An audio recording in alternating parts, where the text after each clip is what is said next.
नमस्कार मित्रांनो, या व्हिडिओमध्ये आपण बघणार आहोत तर what is evaluation phase. Evaluation phase म्हणजे काय असते.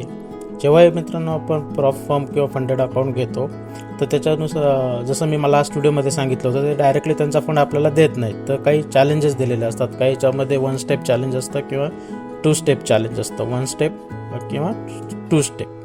तर 1 स्टेप चॅलेंजमध्ये तुम्हाला मिनिमम दिलेल्या कॅपिटलच्या 8% प्रॉफिट हे जनरेटच करावं लागतं. ते जनरेट झाल्यानंतर तुम्ही फर्स्ट फेज जी आहे ती क्लिअर करता आणि सेकंड फेजला ॲप्लिकेबल होता. तर सेकंड फेजमध्ये तुम्हाला 4% प्रॉफिट जनरेट करावं लागतं. ओके, तर फर्स्ट फेजमध्ये 8%, सेकंड फेजमध्ये 4%. हे प्रॉफिटचा रेशो प्रॉप फर्मनुसार कमी जास्ती होत जातो. तर प्रॉफिटनुसार लॉसचे एक लिमिट असतात. तर दिलेल्या फंडपैकी मॅक्झिमम लॉस तुम्ही 5% 1 डेमध्ये करू शकतात आणि ओव्हरऑल लॉस तुम्ही 10% करू शकतात दिलेल्या टाईम ड्युरेशनमध्ये. थँक्यू.